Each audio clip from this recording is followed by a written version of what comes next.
Okay, and away we go.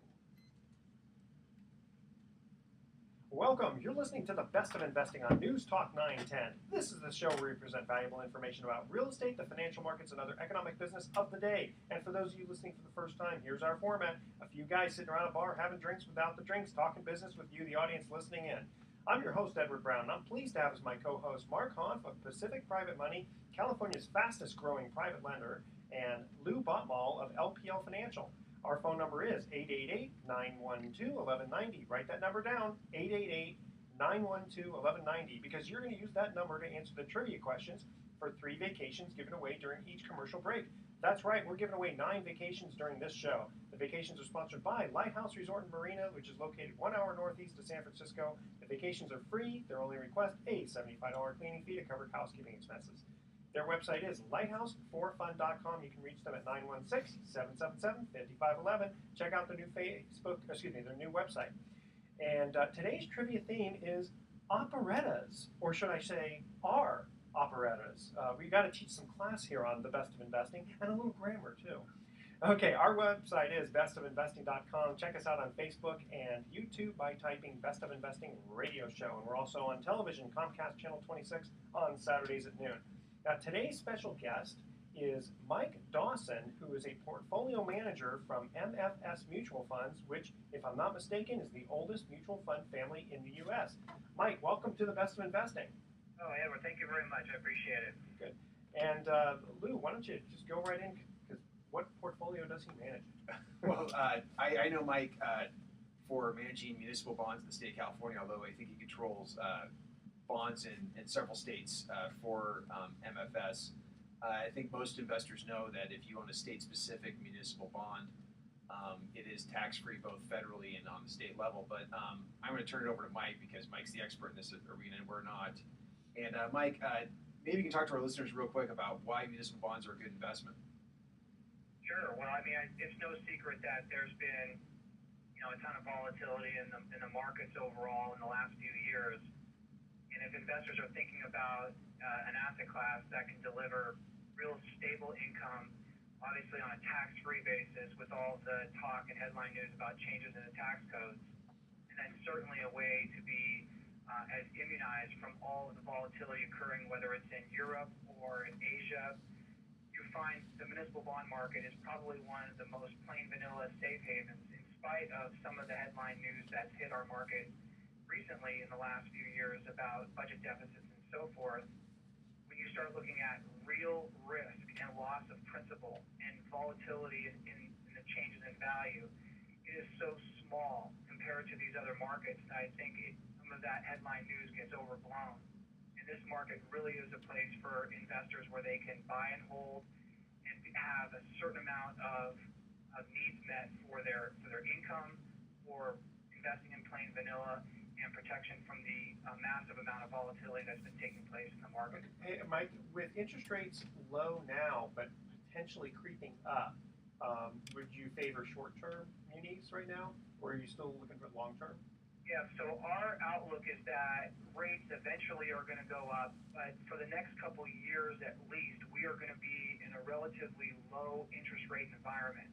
And a lot of that has to do with and being driven by what's happening with monetary policy, not just in the U.S. but abroad, and keeping short rates extremely low.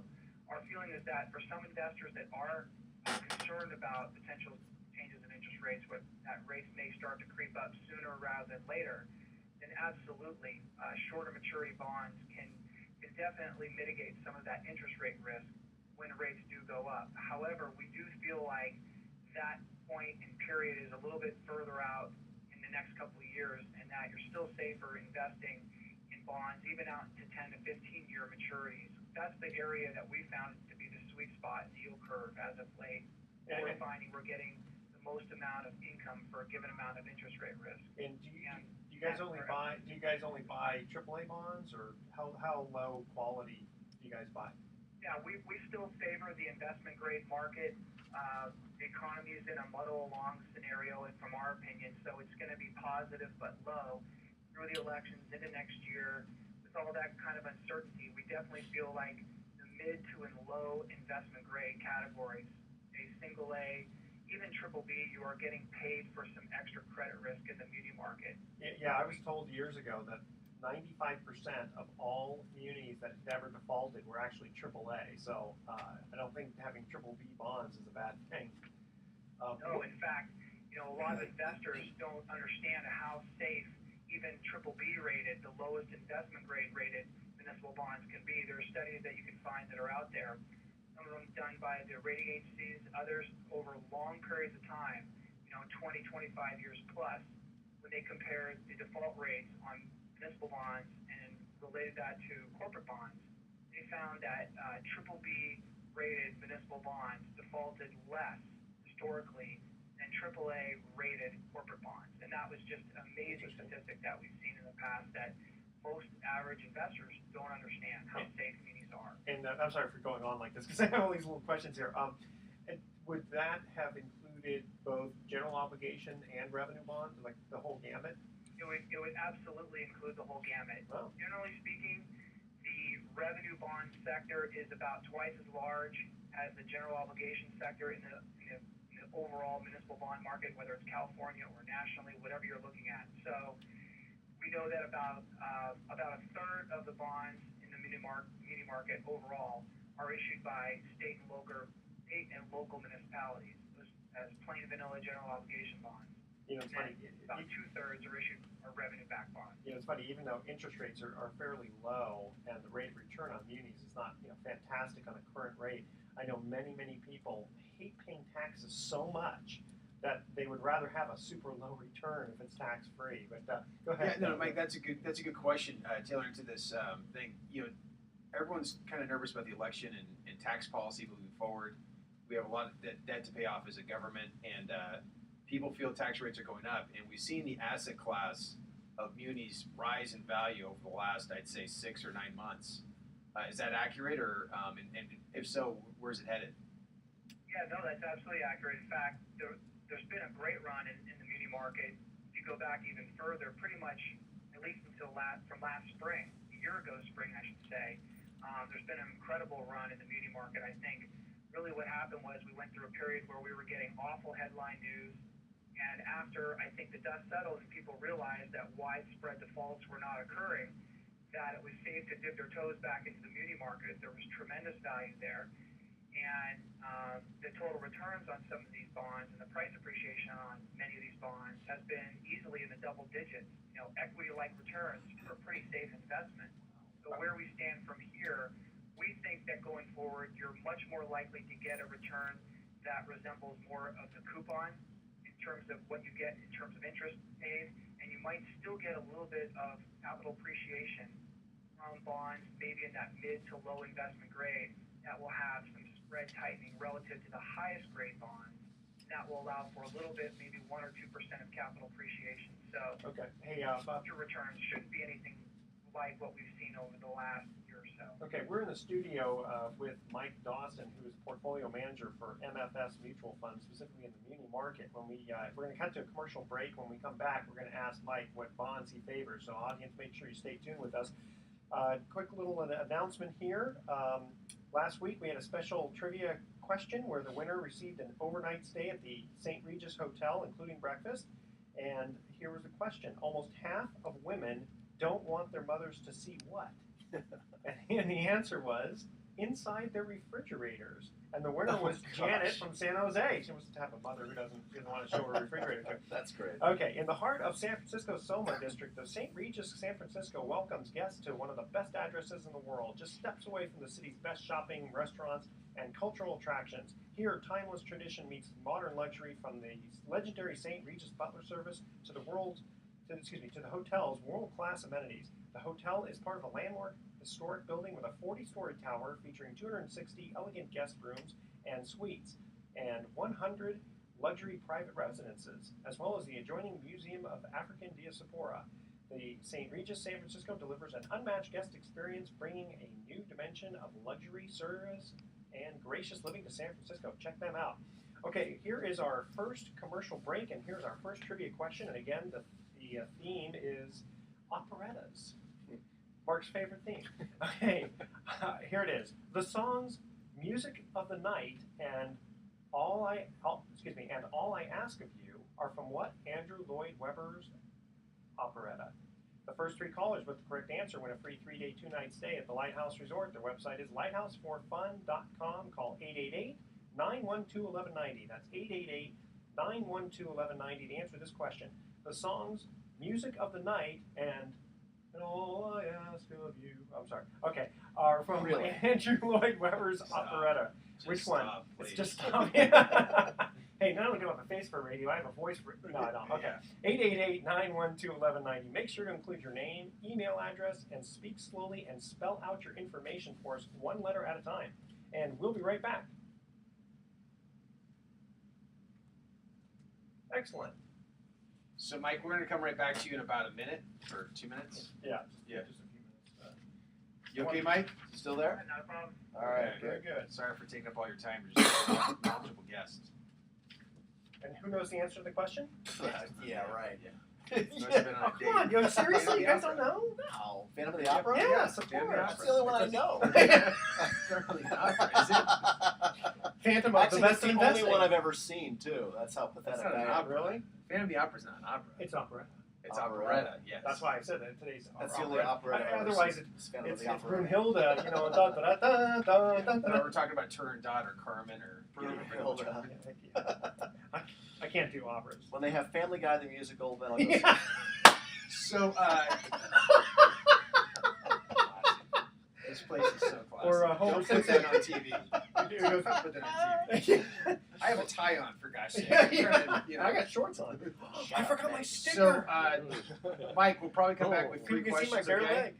Yeah, sounds great. We'll do the, Edward, you want to ask him about Which which bonds bonds and invested favorites? in? Yeah. we'd probably ask about the headlines of the 3 counties. And then if you could touch on quickly, we had a conversation about a month ago about the unfunded pension liability. That's something I think listeners have a lot of. We had the initiative in San Jose, another one in San Diego. I know it was big on the East Coast. Was it Delaware or Rhode Island that had the pension? Rhode Island was one. Pennsylvania's had a couple changes. Yeah, so it's spreading like wildfire. Yeah, no. This is a wave that's eventually going to hit the beach, I guess. So. So I got a question. Why doesn't the federal government issue tax-free bonds? I mean, You have to stop and think about it for about 2 seconds. They don't make any Think money about off what you're of it. asking. They don't make any. No, but they lower the debt interest that they have to Doesn't pay matter. out. They don't make any money off of it. They are, first of all, if you think about some of their government bonds, they can issue bonds right now that basically are almost no interest, right? Right. Oh, that's true. Yes, they don't have to lower the interest on them. Yeah, But that's a good point. the other part of it is, I mean, if you go back in time, the federal government has had a hair across it, about municipal bonds tax exemption. And they've been trying, there's been so many different ways of trying to, make these bonds taxable, so many initiatives. Oh, you know what? Also, they compete with the states. That's where the problem, I think. That's probably the biggest problem. The states would have an uproar and say, you can't. But they actually like the BABS program, right, Mike? The BABS? Yeah, they like the Fed likes those, right? The federal government. Barbara. Yes, to some degree. Build America bonds. I think the problem was that, There's tax. if those bonds reached a far greater buying base than they anticipated, I think they were hoping that the program would help pay for itself a little bit more. So what that means is that there were a lot more offshore buyers that don't pay tax, that, German pension funds and German banks and so forth, that they missed out on some extra revenue that I think they were counting on for the program to help pay for itself. But then again, it really wasn't that big of a money loser in the program. Right. Help support the muni market. So all net, they actually like the program. Yeah, no, I mean, I have some clients that own them. They love them. They bought an original issue. They're happy. Yeah. These things pay 7%. With BABS? Yeah. Wow. They did an original issue. And who issues them? Mike, it's the municipal bond issuers. municipal bonders backed by the federal State of government. California, San Francisco Water, you name it. What's the Just risk? that they were issued under the Build America Bond program, so they're taxable to investors. Right, and they're backed 35% by the federal government. No, there's no credit backing by the federal government. The only Zero? thing is that the issuer can present a rebate to the U.S. Treasury of an amount, roughly 35%. Sounds almost like a Ginnie Mae type of thing, you know? A little bit. Yeah. Okay, you guys ready? All right. Yep. Oh, I got a question. Yes. Is there any chance you can bring up his volume so I can pick it up and turn it down there if you have to? Yeah. Does that work for you? Yeah, I thought he was pretty loud. Oh, he's not. Yeah. Okay. That works? Good. Thank you. You're welcome. Okay, we're gonna let Mark answer this question. What? He's gonna answer the question. Right? Here we go. Welcome back to the Best of Investing. I'm Edward Brown, your host, along with Mark Hahn of Pacific Private Money and Lou Baumol of LPL Financial. And when we get to the first commercial break, we ask this trivia question. Again, the theme is operettas. The songs Music of the Night and All I Ask of You are from what Andrew Lloyd Webber operetta? Mark. Gosh, I don't know. Family Guy, the musical? Family Guy the Musical. That is incorrect.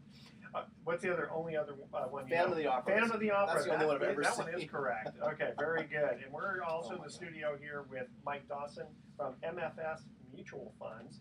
And when we just before we cut to the break, I told the listeners I was going to ask you this question: what municipal bonds do you favor nowadays, Mike?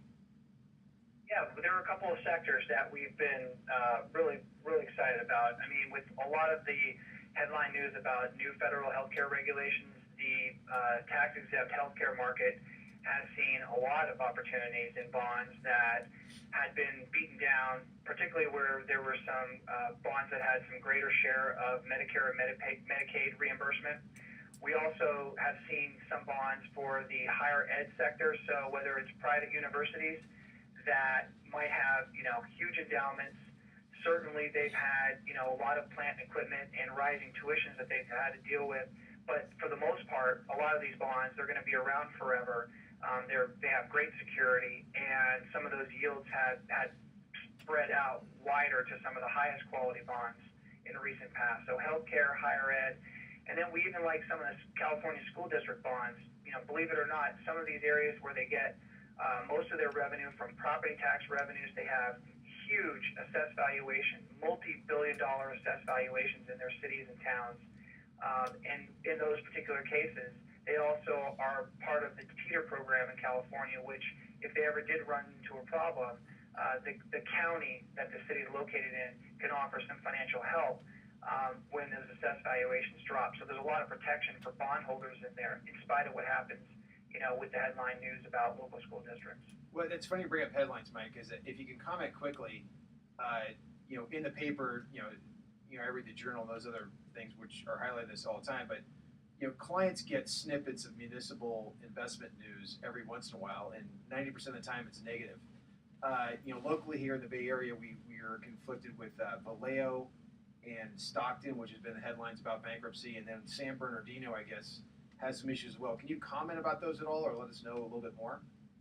Sure. Again, this is all from a bondholder's perspective, my perspective, and not necessarily if I were, a citizen of any one of these towns. We look at it as some of the issues that had driven. In the case of Vallejo, some of these issues were prior to the recession, where you had a great run-up in property tax revenues.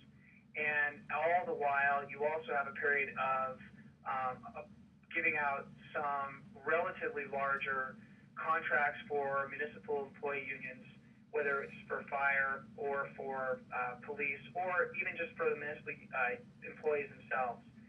That some of those contracts, when looked out over the next 5-10 years, when they entered into them, might have looked fine with the huge run-up in real estate that they had, but they were wholly unprepared for the drop in property tax revenues after the recession occurred. And so what ended up happening, and it was not unique to just those towns. There's 10, 20, 30 different towns that you have in the state itself, a lot in Central California and Inland Empire, where they saw some of the most severe drops in real estate affected in a really short period of time their property tax revenues. So they ran into trouble with the greatest proportion of their local revenue base, and they weren't able to cut expenses fast enough. And that's what really caused a lot of these areas to have some severe stress. I can speak a little bit to the fact that, Stockton and to some degree San Bernardino are also trying to find ways of using Chapter 9 bankruptcy in order to potentially renegotiate some of those pension employee contracts that they have for healthcare and for retirement. Right. That, as far as the budget is concerned, might be a little bit onerous, and they want to find ways of saving some money because they've already made great strides in cutting and reducing some of their budget deficits. How successful is that? Running low. What's that? How successful has that been? Well, in the case of Vallejo, they actually went through the entire bankruptcy process and actually have already emerged from bankruptcy, and they left all of the pension contracts alone. They actually didn't touch any of them. They just got through reorganizing so they can get back to providing services and so forth. Stockton is still under review. They're in the midst of the bankruptcy process, so it's a wait and see how it's going to end up. I believe it's going to be in the hands of some Superior Court judge in San Francisco that'll eventually decide. So and San Bernardino is very recent as well. So, Mike, with Vallejo, then, if they left all the contracts in place, where did they save money? well, they had come to agreement in order to, with not just the town, the city itself, in terms of where they could reduce expenses, reduce the number of employees that they would have working there, but also they had to negotiate with the municipal bond insurance companies that were getting paid, for the most part, 100 cents on the dollar, and they found, for the ones that were not insured, they found some of those constituents that were going to get paid less than 100 cents on the dollar. So there were some savings there. I hope the bankruptcy details. I hope the vendors didn't get hurt. Well, the vendors got delayed, not so much as they were getting a haircut. They were more delayed than anything else. Mike, this is an important question, because when you bring up municipal investing with clients, one thing they always fire back on is that some of these organizations, counties, different institutions owe a lot of money in the future. I included corporate bonds in that as well.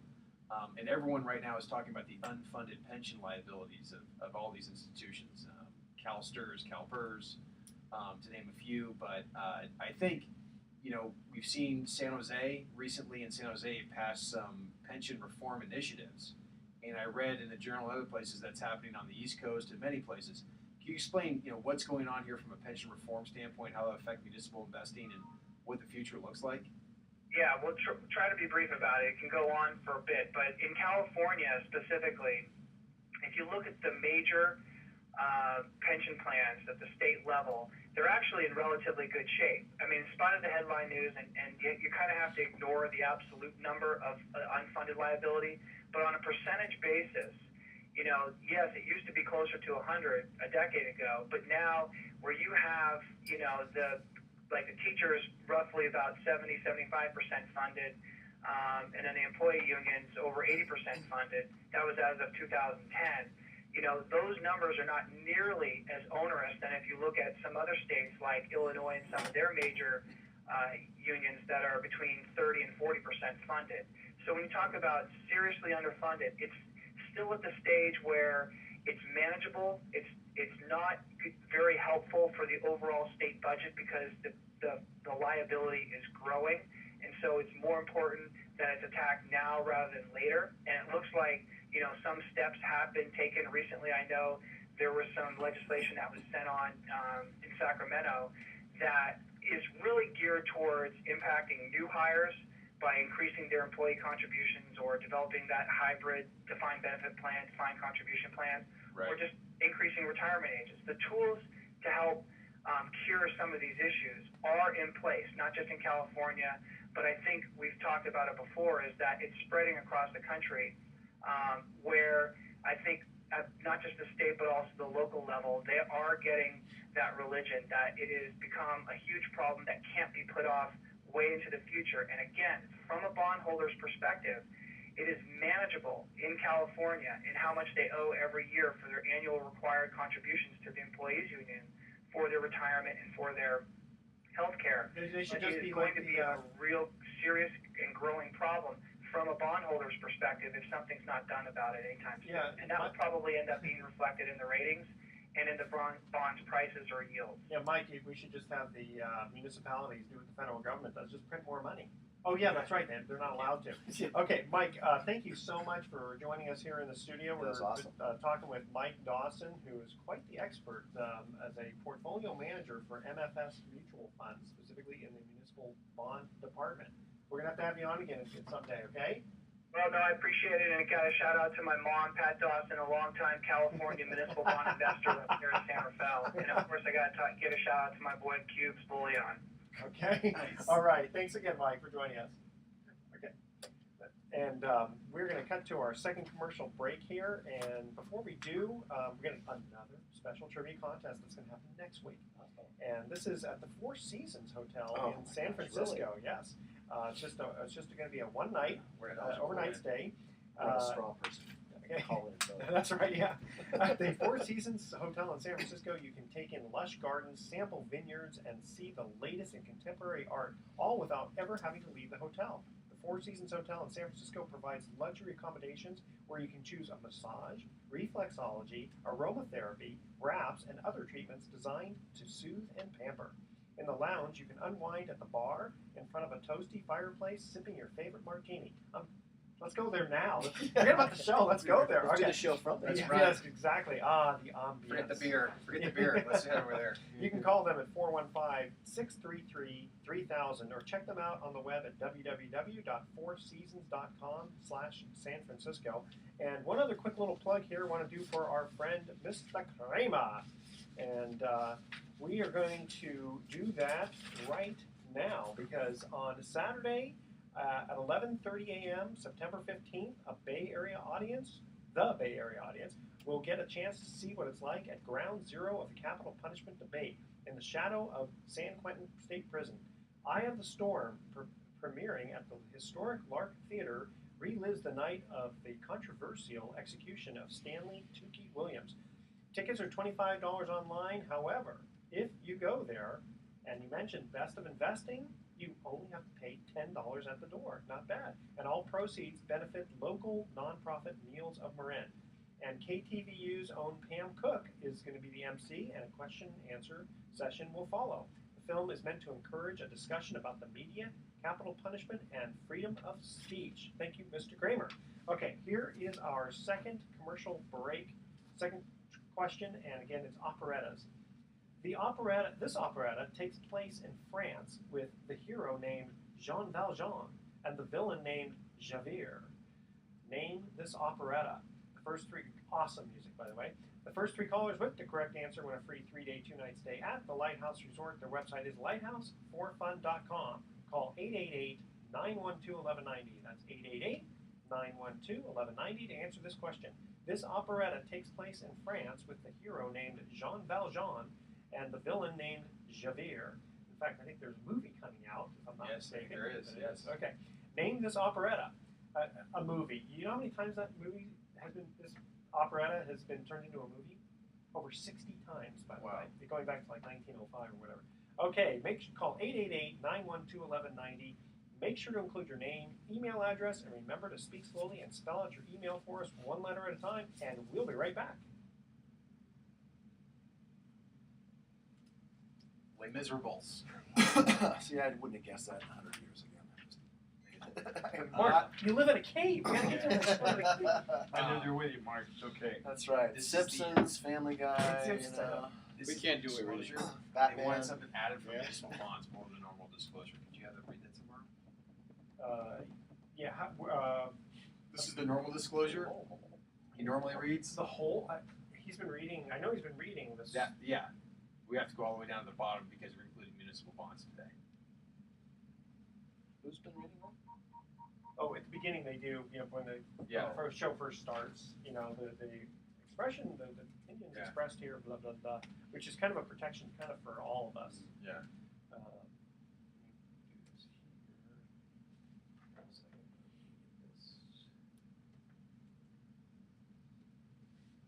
Cubed Bullion. Let's see who that is. Yeah, who is that? That's his buddy from Bullion. He has so many. That's one of his friends from either Santa Clara, probably. He sounded pretty sharp. That's he's where's very he? sharp In guy. San Francisco? No, he's in Boston. Oh. So he was here, and he went to Santa Clara. He went to work for Franklin, and all the guys at Franklin were his age. So then he went and got his master's degree back east, and he met a woman from back east, and they got married. And I think Drew Bledsoe is her cousin. So he was like traveling around. He was at that famous game. You like football? Yeah. So Drew Bledsoe was replaced by Tom Brady, right? Mm-hmm. So he was at the game. He like bought a suite at the game. When Tom he did. Yeah, he got a suite from somebody, and like the whole Bledsoe family was there. And this game was kind of famous at halftime. Bledsoe played the first half, and then Brady started the second half, and kind of took off from there. Yeah. And he's he's sitting there with the whole Bledsoe family. They're all his relatives going, "What's happening?" You know, it's like Did he get hurt?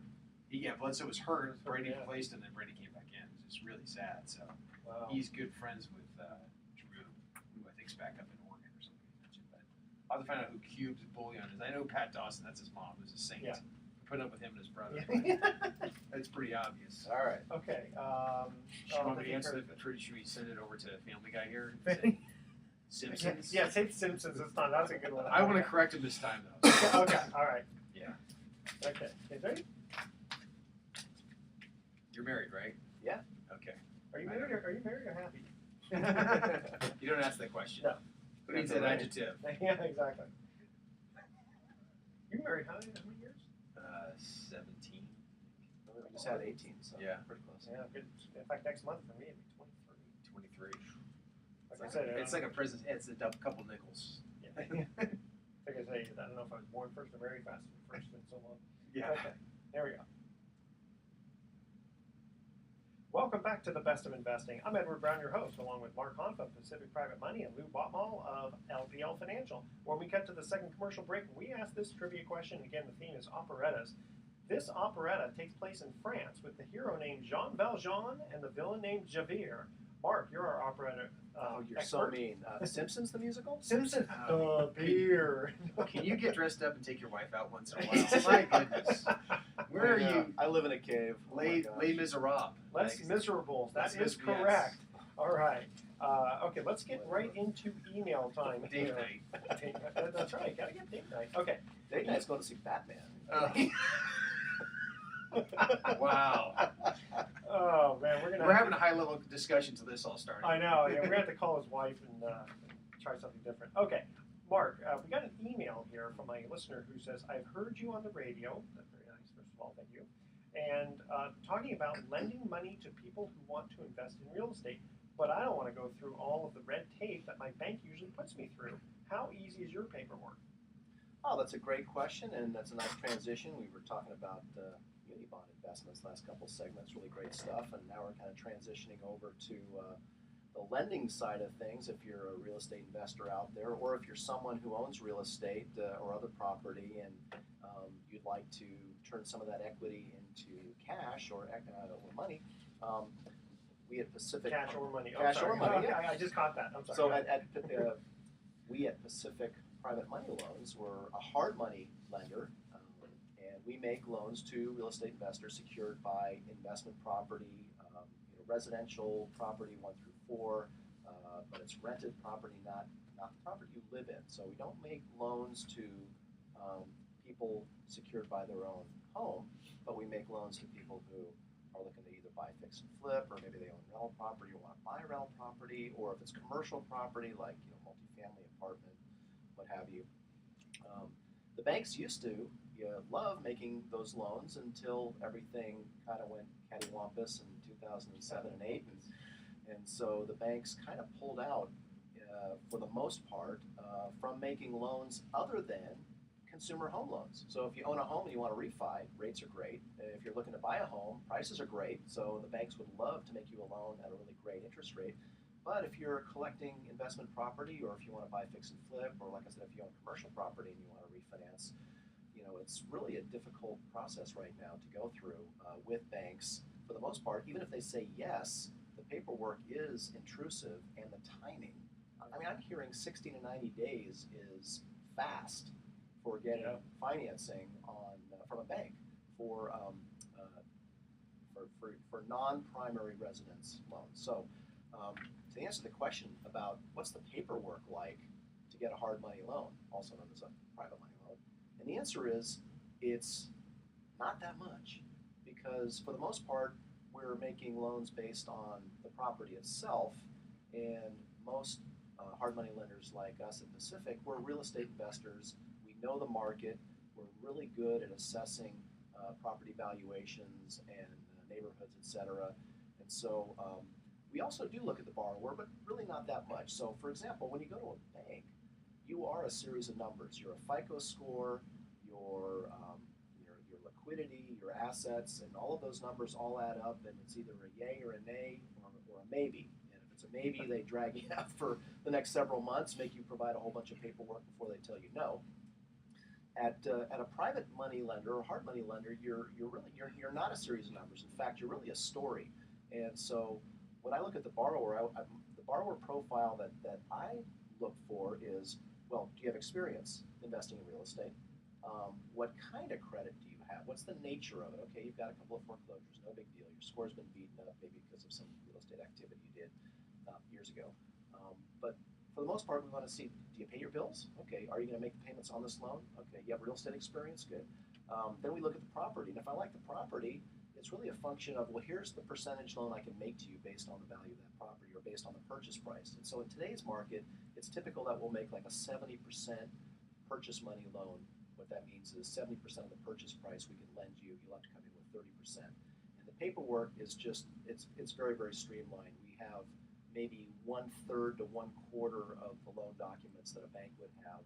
And in fact, we're used to operating very quickly. We're used to funding loans within 2 weeks. Generally, we can do it in 5 days if we need to.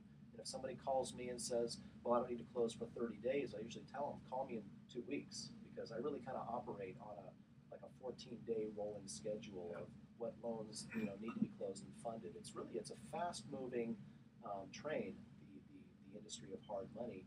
We have lots and lots of investors with money that they want to put it to work right away. They call me on a regular basis saying, what do you got? What are you working on? You got anything that needs to close next week? Because I've got money I want to place. So it's a very easy, the paperwork's easy. What you have to get used to when it comes to hard money is the pricing. It is a lot more expensive than bank financing, but it's a means to an end. It's a business decision for most people to pay the interest rates, which could be anywhere from 10 to 12%, and pay the origination fees, which could be anywhere from 3 to 5 points, and maybe $1,000 or more in junk fees. But if time is of the essence and you need the money, and it's a difference between getting an opportunity to buy a piece of real estate that you can make a lot of money on, you have to factor that cost of financing into the equation. And many do, and I've got a ton of repeat clients who love to use our resources. Good. How do people get a hold of you? Well, you can go to our website, which is pacificprivatemoney.com, or call our number. We're in the Bay Area at 415-883-2150. That's 415-883-2150.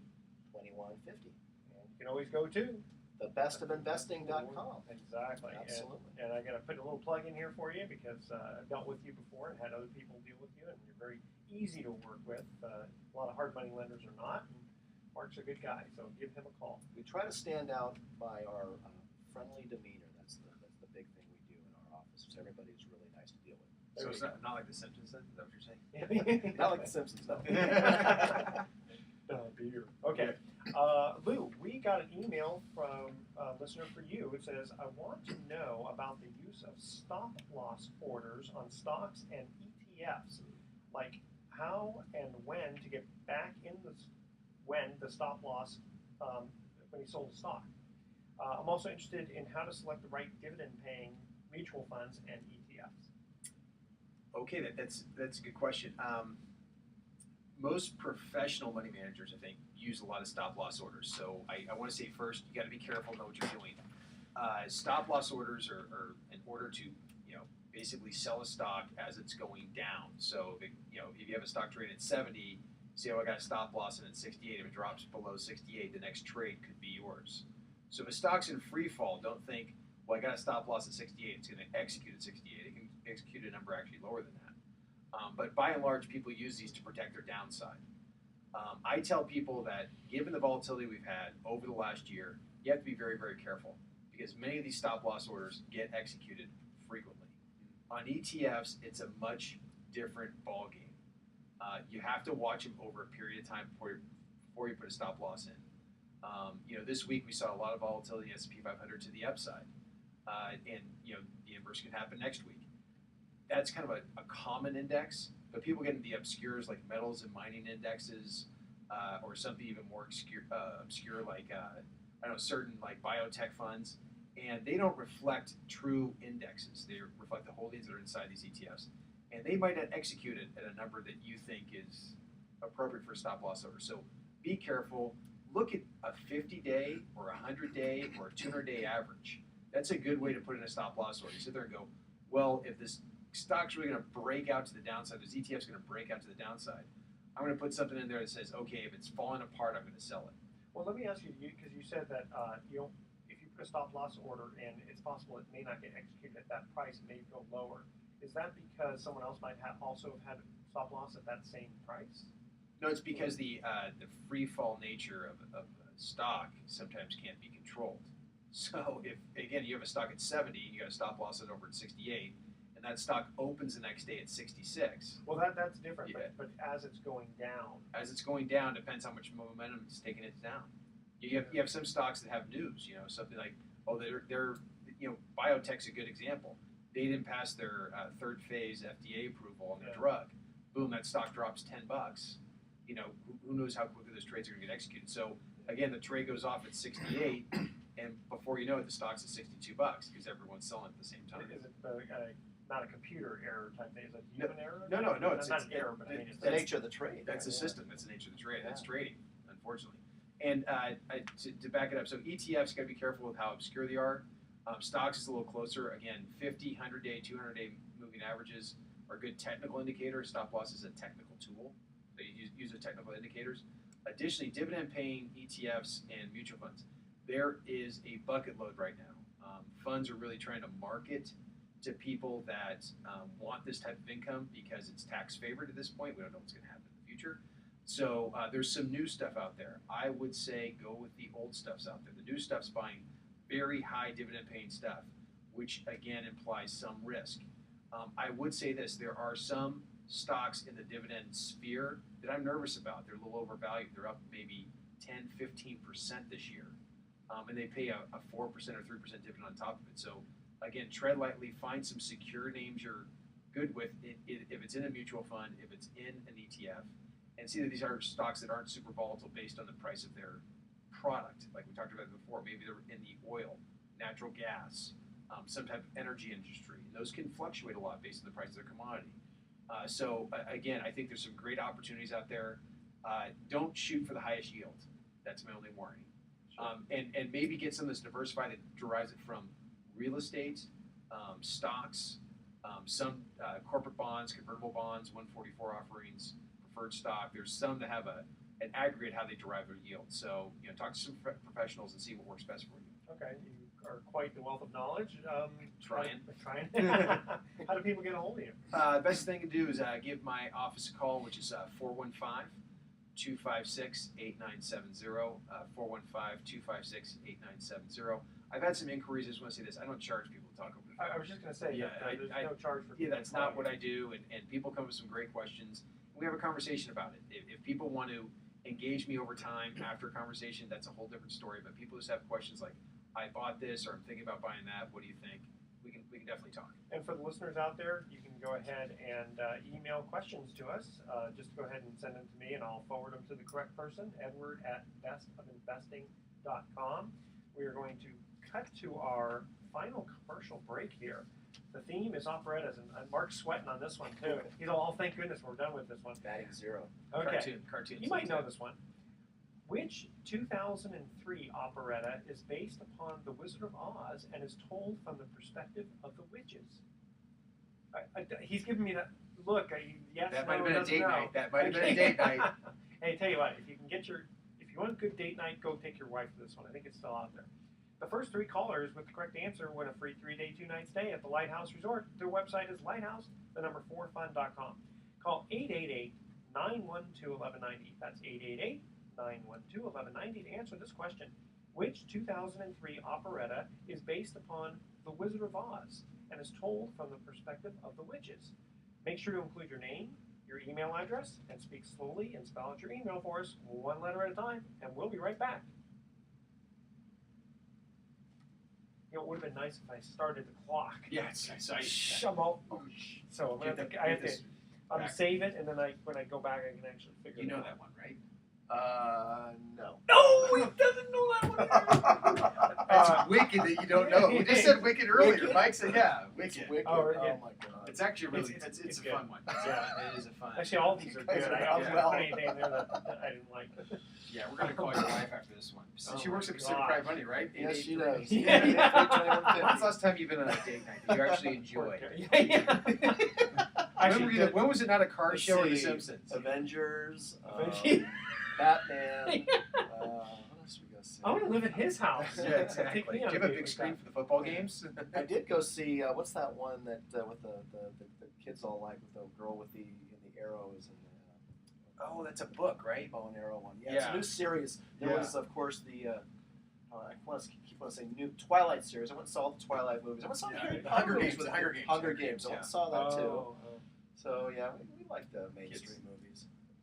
Yeah. Or we just go out for dinner. But no, we live so close to the city, but there's something about that Golden Gate Bridge. It's like I just can't Yeah. cross it. it's tough, especially going to these. If you don't really know where you're going, it's kind of like I don't know where the parking is, and Yeah. I just But this is a good Such a music in hillbilly. this too. Yeah. Yeah. All these I'm, have good music. I grew up in the city, so oh, did you? I went to, the last thing I probably went to was Wicked, and that was probably 3 or 4 years ago, but it was a good In one. fact, you know what's funny? If that was the same one, the same cast, the one I went to, Wicked was. The guy with married children was in it. Yes, Yeah. he played the wizard. Yeah. The Married with Children. Steve Rhodes, the neighbor. Yeah. He was the He was- wizard. yeah, he's the exactly. wizard, He did a good yeah. job. Yeah. Funny. Yeah, in No. fact, Eva had said that, my wife Eva had said that the one in San Francisco was better than the one in New York. Wow. Yeah. So Good. now Okay, your so favorite okay. restaurant for a date night is? Well, I do. Yeah. It's in Marin. Yeah. Yeah, because we hardly. I mean, I've been collecting names of ones in the city. When we start Right. doing that again, but in Marin, I like. Mother's Day, I usually take her to that fondue place. Melting Pot? Melting Pot, yeah. Right. Man, I went It's there always once. good for a $400 meal. Like the two most expensive meals I've ever had were both at Melting Pot. Jeez. That gets And, very claustrophobic. I'm Oh, is that right? Yeah, they. There you go. See, I figured this out. What's the place on the water creamery? You've probably been there in Sausalito. It's the French spot. I forget the name of it. French? There's some good Oh, ones. That's a good one. What's it called? It's not fish. It's down from there, and it's French. It's like on the dock. It's pretty cool. Blondie? No, That no, used to be on. I've been there in a long no, time. no. It's actually on a boat dock. It's like you go back there. It's like an industrial park. Or No, it's not on the main. It's way before that, like on Renship. It's On Harbor Street? Are you Harbor? Yeah, Are it might you be to Harbor. Molly Stones. No, it's next to Molly Stones. No, It's- and you go down it. Yeah. And Yeah, I it's know on what the you're right. talking Yeah. about. I mean, on the left. That's a good one. On the Sailor's left. Landing's still there, isn't it? No, it's next to Sailor's Landing. Sailor's Landing is now a Mexican one. It took over Guernica. Okay. Yeah. Oh yeah, Sailor's Landing. There's nice people. Yeah. But because they have the place in San Anselmo too, on the next to the gelato spot. They have the restaurant there too called Aya. But I forget the name of the place, but it's pretty funny. They're pretty rude. Like, and you can tell your wife like, hey, let's go to France tonight. They go there, they have pommes frites and mussels, and everyone yells at you. So it's pretty cool. There's a place called Mama's Cafe or something. Where in Disneyland or something. But it's like she treats you. Come on, pick up your swags. In fact, I'm going to give you a restaurant.com thing so that you can save on your $400 dinners. Awesome. Melting Pot. I went there for a party one time. Like it was like 8 people. My whole family loves fondue. There's 2 girls, so there's 4 of us. So Yeah. I go there. Another restaurant, I just like good Italian. So I love Yeah. Il David, which is right here off of Yeah. 4th Street. It does a good job. Do you ever go to Benissimo? Yeah, that's right in my house. Really? It's a great spot. We're kind of spoiled. heard of it, but I don't. I mean, Mill Valley has La Ginestra and Poggio and Sausalito, and then another guy from Bosco's there too. There's so many good Italian spots. It's ridiculous. Kramer, your favorite is? Italian? Yeah. Beltavita's pretty darn good. Yeah, he's good. Ripaderci's. Have you tried Yeah, Ripaderci's? it's down there. Yeah. I haven't been there in a long time. That's a Good good spot. one. We are Oh, kind of I gotta figure out what I- Italians are here first, I think. Like I took a buddy out to Joe's. He goes, I love Joe's because I can't take my life here. Which one? Just I- Joe's? Sanderfeld. I can't handle Joe's No, anymore. I know. It's for old people who want cheap Italian food. Oh, He we had- gotta edit this part out. Yeah. I don't wanna give I shut them both off. Oh, okay, good. He That's likes the getting. worst Italian But I food. agree. Yeah, You know, he gets terrible. Never calamari changes. sandwiches. Well, That's that might good. be good. I mean, Yeah. if you have to do the one thing, but their minestrone is bland, and Oh, yeah. their spaghetti and meatballs, forget it. It's just like They've never changed their No. thing. They're the same. Yeah. they're 30, like the 40 years. McDonald's of Italian Rin restaurants. Joe's is killing. I think people go there Rin just to drink Yeah. because they can't get in for so long. That's it. Yeah. They go there and have the long cocktail hour. That's what they're Yeah. there for. Have a couple of beers. Well, then the go there. network, it's a good lunch spot for the old cronies. And, I know one guy. hey, Dwight, how you doing? No, I know a guy. Still Who, alive? he had to negotiate a lease for his property. And the landlord goes, "Meet me at Rin Joe's at 11:45." And he goes there. Sanderfeld Joe's or Marin Rin Joe's, and it was the guy was 2 highballs in.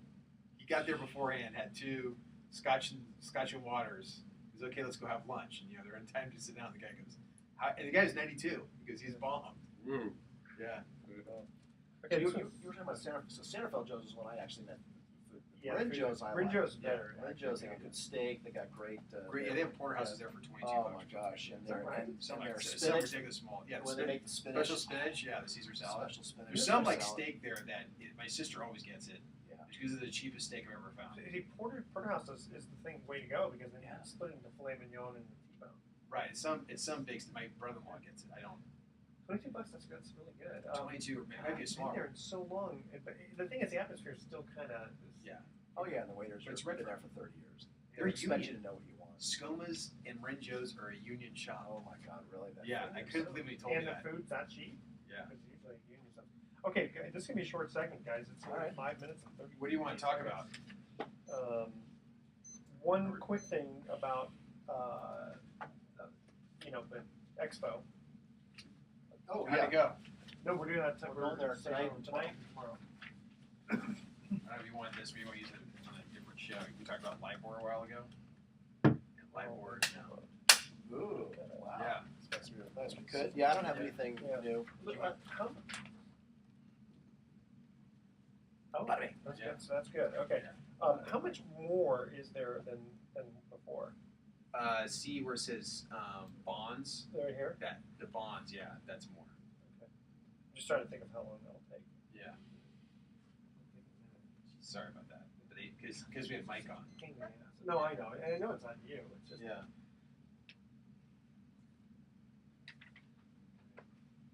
Next time it'd be a short one, so we don't have anyone on. Although Pacific Life says they'll send their bond manager on who used to work at PIMCO. Oh. Kind of big. The first segment will be the disclosures. I know. That's the it got the talked world we're really in. fast. All right. How can I just read it on the air? Yeah. Let me do that. Because that way I know how long it'll take. Yeah. Who's got the fastest voice here? Chipmunk. You can read it as we're closing out, or I don't know, which you want to voice it over. Let's see.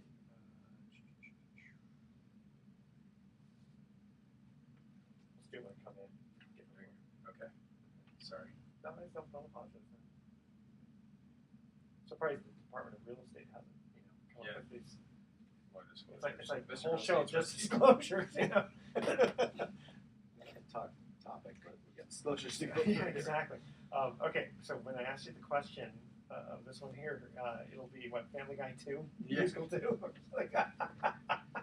Robot chicken. Robot Chicken. There you I'll go. back in that one. Okay, here we go.